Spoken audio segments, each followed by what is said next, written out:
영국의 개관 시인인 알프레드 테니슨이 어느 날 한적한 시골길을 걸으면서 천지를 지으신 하나님의 사랑을 묵상하고 있었습니다.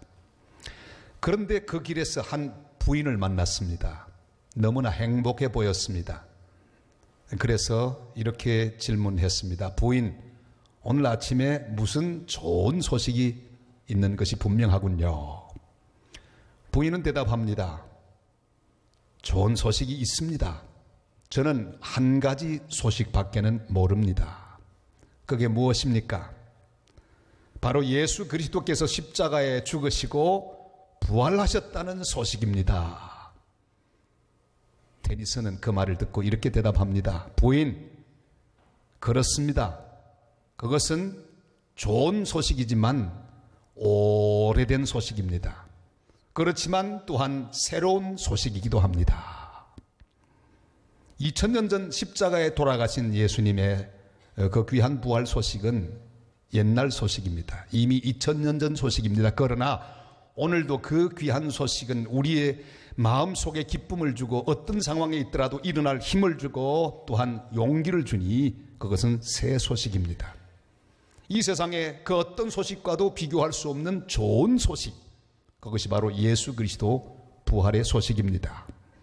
오늘 우리 주님이 부활하신 놀라운 그 부활을 축하하는 이 복된 예배, 주님이 주시는 기쁨과 은혜와 평강이 충만한 시간이 되시기를 바랍니다. 부활신앙은 신약 성경에만 있는 신앙이 아닙니다. 구약시대에도 부활신앙이 있었습니다. 믿음의 조상 아브라함에게 부활신앙이 있었습니다. 로마서 4장 17절에 이렇게 말씀합니다. 다 같이요.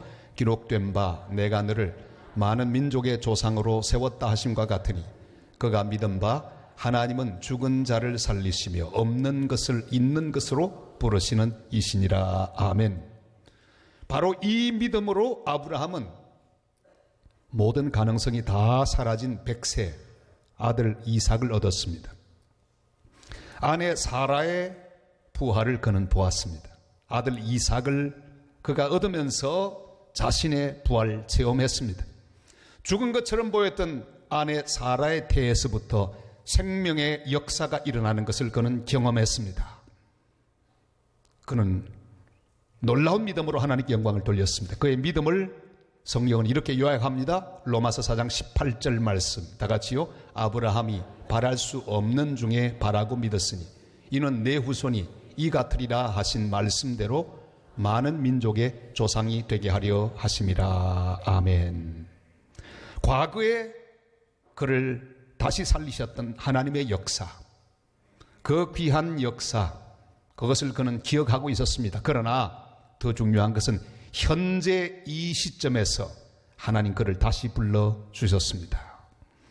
모리아 산으로 가서 독자 이삭, 하나님의 백세해 주신 그 아들을 죽여서 번제로 드리도록 명령하셨기 때문입니다. 아브라함은 과거의 믿음만 훌륭했던 게 아닙니다. 현재의 믿음도 흔들림이 없었습니다. 그는 다시 살리시는 하나님을 믿었습니다. 그는 아침 일찍 모리아 산을 향해 출발하고 제3일에 종들에게 이렇게 말합니다. 우리 아들 이삭을 번제로 드리고 우리가 다시 돌아오리라. 번제로 드리면 죽습니다. 그러나 그의 믿음 속에는 부활신앙이 있었습니다. 창세기 22장 5절 말씀을 읽습니다. 이에 아브라함이 종들에게 이르되 너희는 나귀와 함께 여기서 기다리라. 내가 아이와 함께 저기 가서 예배하고 우리가 너희에게로 돌아오리라 하고. 아멘. 아브라함은 모리아 산에 가서 할 일을 잘 알고 있었습니다. 아들을 죽여 번제로 드리는 일입니다. 그가 죽었으면 혼자 오는 것이 분명합니다. 그러나 말합니다. 우리가 너희에게 돌아오리라. 아브라함의 부활신앙이 살아있습니다. 아들이 물론 죽겠지만 하나님이 그를 다시 살리셔서 다시 돌려주실 것이다. 이것이 아브라함의 믿음입니다. 히브리 11장 19절이 말씀합니다. 다 같이요. 그가 하나님이 능히 이삭을 죽은 자 가운데서 다시 살리실 줄로 생각한지라. 비유컨대 그를 죽은 자 가운데서 도로 받은 것이니라. 아멘. 나사로가 죽었을 때 마르다는 다시 찾아오신 예수님을 향해 불평과 원망을 합니다. 주님, 만약에 여기 계셨으면 우리 오라비가 죽지 않았을 것입니다. 주님 말씀합니다. 내 오라비가 다시 살리라. 마르다는 대답합니다. 주님, 마지막 날에는 다시 살 것을 믿습니다.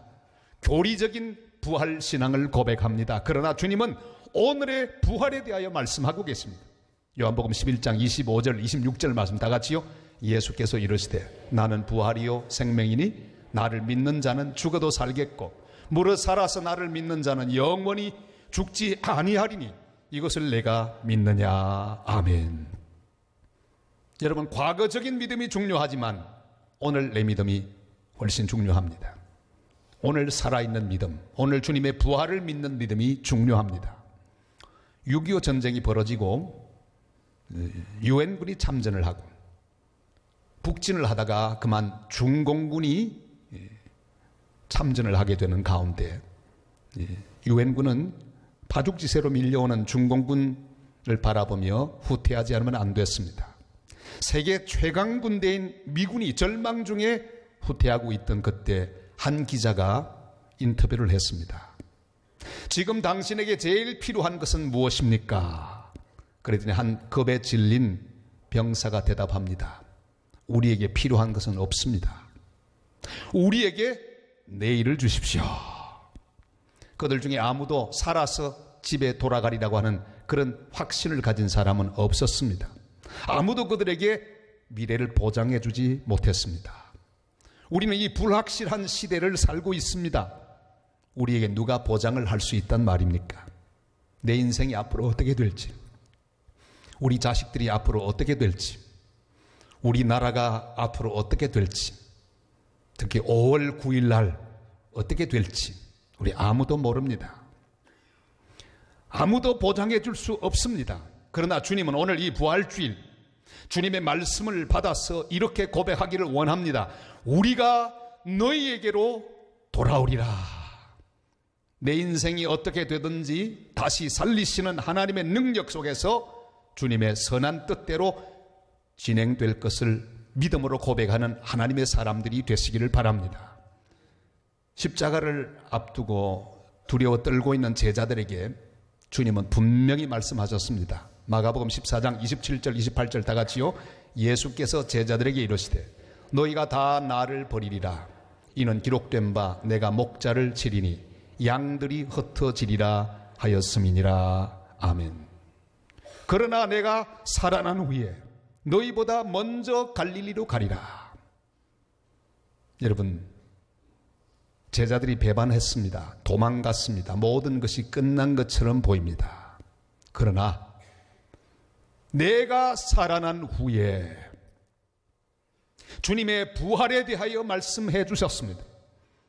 주님이 다시 살아난 후에 주님은 다시 갈릴리로 돌아가셔서 제자들을 기다릴 것입니다. 그리고 그들을 다시 만나시고 그들을 회복시키는 거룩한 역사를 진행하실 것입니다. 주님의 부활은 이렇게 우리에게 확신과 확증을 줍니다. 우리 인생에 대한 우리들의 반응은 적어도 세 가지입니다. 희망이 없을 것이다 이렇게 말하면서 종지부를 찍는 그런 반응이 있습니다. 이젠 다시 살 수 없다, 희망이 없다, 못한다, 끝났다 그러면서 종지부를 꽝 하고 찍습니다. 그러나 기억하십시오. 종지부는 인간이 찍는 게 아닙니다. 하나님만 우리 인생의 종지부를 찍을 수 있습니다.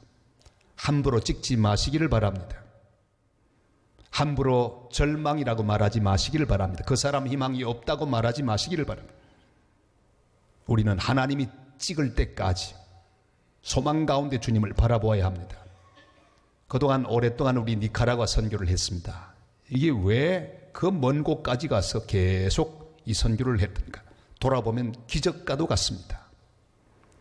어느 해 열심으로 온 힘을 다해서 뉴욕팀과 함께 사역을 거의 마쳐갈 무렵에 이런 말이 돌기 시작했습니다. 이제 그만해도 되겠다. 네 가라고 하는 이만해도 됐다. 그만하자. 힘든다. 여기저기 말이 한마디씩 모여지기 시작했습니다. 뉴욕에 있는 목사님도 이제 끝내자. 저도 이제 끝내자. 됐다. 그런데 갑자기 미국에서 목회하시는 교인이 한 30명밖에 안 된 노 목사님이란 분이 인상을 쓰면서 이렇게 말했습니다. 누구 마음대로? 하나님이 그만하라고 안 하셨는데 누구 마음대로 그만하자고 하는 것입니까? 그 말에 우리 모두는 충격을 받았습니다. 얼마나 머쓱한지요. 그리고 그 전도 집회는 그 다음에도 계속될 수 있었습니다. 함부로 종지부를 찍지 마시기를 바랍니다. 주님이 이제 그만할 때까지 우리는 계속해서 충성하고 복음을 전하고 믿음으로 달려가야 합니다. 또 한 가지의 반응이 있습니다. 그것은 의문부호를 찍는 것입니다. 과연 살아날까? 될까? 희망이 있을까? 가능할까? 의심하는 자의 반응입니다. 주님 말씀 앞에 함부로 물음표를 찍지 마시기를 바랍니다. 주님, 그런데요? 앞으로 어떻게 될까요? 제 생각에 안 될 것 같은데요? 질문하지 마시기를 바랍니다. 도마의 반응이 그랬습니다. 죽은 사람이 어찌 살겠느냐? 그러나 우리가 해야 할 유일한 반응이 있습니다. 다시 돌아오리라. 느낌표에 하나님 말씀 앞에 우리의 반응은 느낌표가 되어야 합니다. 주님이 살려주실 것이다. 주님이 채워주실 것이다. 주님이 인도하실 것이다. 주님께서 이루실 것이다. 이렇게 느낌표로 고백하고 반응하는 하나님의 사람들이 되시기를 바랍니다. 다시 살리시는 하나님, 다시 시작하시는 하나님, 그 주님을 언제나 신뢰하고 다시 돌아오리라고 고백하며 믿음으로 살아가는 복된 주님의 사람들이 다 되시기를 주님의 이름으로 축원합니다. 아브라함에게 이제 더 곤란한 순간이 왔습니다. 종들에게는 우리가 다시 돌아오리라고 말했습니다. 그런데 한참 올라가고 있다가 불과 나무를 어깨에 메고 올라가고 있는 사랑하는 아들 이삭이 아브라함을 향해 말합니다. 아버지, 불과 나무는 있는데 번제할 어린 양이 어디 있습니까? 그 말을 들은 아브라함, 아버지의 마음이 찢어집니다. 기가 막힙니다. 진땀이 바짝바짝 납니다. 이 난처한 순간, 대답할 말이 없는 그 순간 그의 부활신앙이 그의 입술을 지배합니다. 그리고 이렇게 말씀합니다. 하나님이 준비하시리라. 창세기 22장 8절 말씀 다 같이 읽습니다. 아브라함이 이르되 내 아들아 번제할 어린 양은 하나님이 자기를 위하여 친히 준비하시리라 하고 두 사람이 함께 나아가서 아멘. 하나님이 친히 준비하시리라. 무슨 뜻입니까? 우리가 믿음으로 순종하면 대책은 하나님이 세우실 것이라는 뜻입니다. 부활신앙은 막연한 신앙이 아닙니다. 내게는 답이 없지만 주님께서 구체적인 답을 가지고 계신 것을 믿는 것, 그게 부활신앙입니다. 나는 내가 할 일을 하면 되는 거예요. 그 뒤는 하나님이 책임지실 것입니다. 스페인은 옛날에 지금의 미국보다 러시아보다 훨씬 강대한 나라였습니다. 무적 함대를 가지고 있었습니다. 그래서 바다를 실질적으로 지배하는 세계 최강 군대였습니다. 그 당시 스페인은 지브랄타르 해협까지 다 지배하고 있었습니다. 사람들은 이 지브랄타르 해협을 지구의 끝이라고 생각했습니다. 이런 글이 라틴어로 적혀 있었습니다. 네 플러스 울트라, 노모 비안드란 뜻이죠. 이 이상은 아무것도 없다. 끝이다 그 말이죠. 그러나 1492년 콜럼버스가 세계 일주를 하고 신대륙을 발견한 이후에 그들은 돌아와서 이 노라고 하는 글자를 지워버렸습니다. 글자가 두 개밖에 안 남았습니다. 플러스 울트라, more beyond, 많이 있다. 여기서부터 이제 더 많은 것이 있다는 그런 고백입니다. 여러분, 노자가 있는 것과 없는 건 천지 차이입니다. 노를 붙이면 더 없는 거예요. 끝이에요. 그러나 노자를 빼버리면 여기부터 시작입니다. 더 많이 있다고 하는 출입구가 됩니다. 다시 살리시는 부활의 하나님을 믿지 못하면 아무것도 없습니다. 아무 희망도 없고 아무 기대도 없고 아무 가능성도 없습니다. 그러나 다시 살리시는 하나님을 믿으면 우리 인생에 노후가 떨어집니다. 갈보리 십자가에 달려 우리의 모든 죄악을 지고 피와 살을 주시며 죽으신 주님은 사망과 저주의 권세를 이기시고 부활하셨습니다. 예수 그리스도가 직접 우리 모든 사람들의 노후를 제거해 주셨습니다. 그 순간부터 우리 인생은 바꾸어지기 시작했습니다. 있으면 있는 대로, 없으면 없는 대로 하나님이 넉넉한 은혜를 준비하여 주실 것입니다. 얻어도 좋고 잃어도 좋습니다. 건강해도 좋고 병들어도 좋습니다. 부활신앙으로 주님을 바라보면 이래도 저래도 다 주님 손에 있는 것을 고백하게 됩니다. 절망이 아니라 시작입니다. 끝이 아니라 출발입니다. 몇 년 전에 우리 교회 오셔서 집회를 해주셨던 고훈 목사님, 여러 시 가운데 제 가슴을 가장 울리는 시는 나는 좋다라는 시입니다. 그는 암수술 여러 번 받았습니다. 아마도 이 시는 진찰받아 검사해놓고 기다리는 초조한 가운데 쓰신 것 같아요. 내가 암병이라면 모든 환자들의 친구가 되어 좋다. 내가 치료된다면 그들에게 또한 희망이 되어 좋다. 치료되지 않는다면 주님의 부르심에 순종할 수 있어 좋다. 내가 암병이 아니라면 모든 사람에게, 사랑하는 사람들에게 근심이 되지 않아 좋다. 나는 이 일로 내 인생을 돌아보며 단 한 번 위대한 결단할 수 있는 시간을 주셨음에 감사할 수 있다.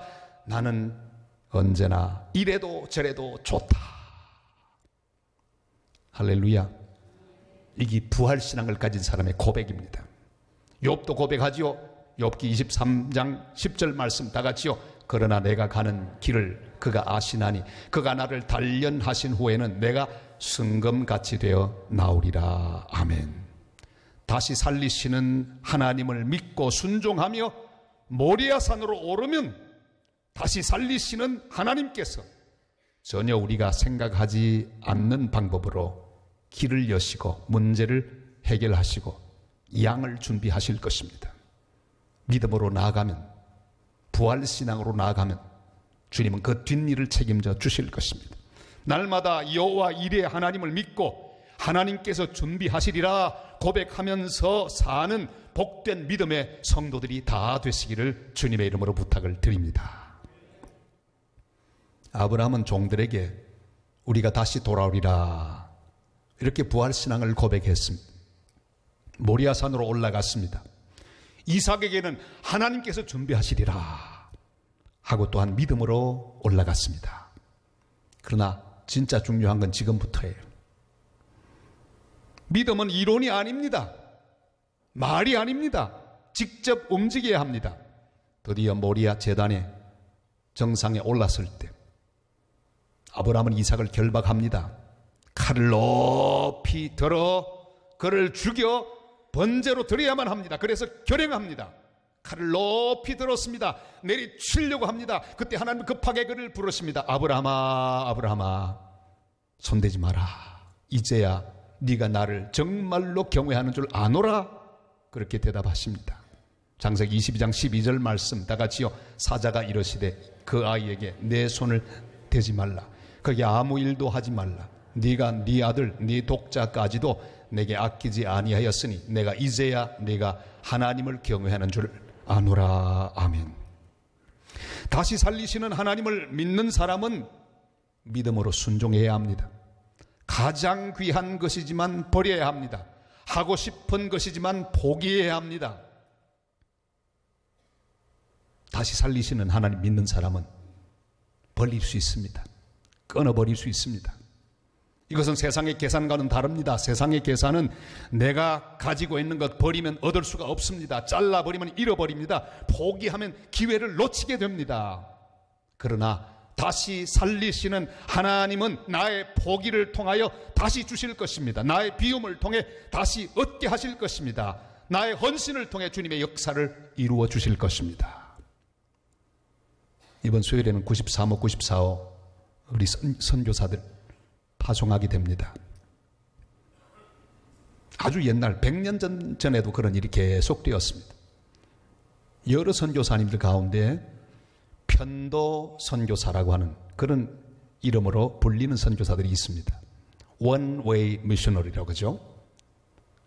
파송을 받는데 고향으로 돌아오는 배편을 끊지 않고 가는 것만 끊는 거예요. 죽음을 각오하고 떠나가는 그런 귀한 선교사들이 있었습니다. 그들은 자기 관을 준비합니다. 그리고 관에다가 자기의 간단한 소지품을 넣고 아예 뚜껑을 닫습니다. 왜? 돌아오지 못할 거니까. 항구를 떠나가며 사랑하는 사람들과 작별을 고합니다. 다시 고향으로 돌아오지 못할 것을 그들은 잘 알고 있었습니다. 그 선교사 중에 밀런이라고 하는 자가 있었습니다. 그는 남태평양 뉴 헤브라디스라고 하는 제도의 파송을 받았습니다. 원주민들에게 갔습니다. 많은 선교사들이 그 원주민들에게 잡혀 죽었던 일들이 있었습니다. 그러나 그는 두려워하지 않았습니다. 이미 그는 자신의 관 속에 다 자신의 소지품을 집어넣고 봉했습니다. 장례식을 끝낸 것이나 다를 바가 없습니다. 그는 무려 35년 동안 원주민들을 사랑하며 그들과 함께 살았습니다. 드디어 주님의 부름을 받았습니다. 원주민들은 그를 사랑하여 마을 한복판에 선교사님을 장사 지내었습니다. 그리고 묘비를 세웠는데 그들의 손으로 직접 이렇게 묘비명을 기록했습니다.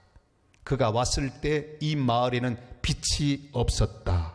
그러나 그가 떠났을 때 어둠이 하나도 없었도다. 그랬어요. 놀라운 역사는 그 섬에 일어났습니다. 사랑하는 여러분, 다시 살리시는 부활의 권능은 십자가 위에서 죽으시는 순종을 통하여 나타났습니다. 십자가 없는 부활은 없습니다. 아브라함에게도 마찬가지입니다. 그의 부활신앙은 가장 아끼고 가장 사랑하는 것을 주님 말씀 따라 잘라버리고 드림으로 확증되었습니다. 다시 살리시는 하나님을 믿는 사람만 죽음을 두려워하지 않고 순종할 수 있습니다.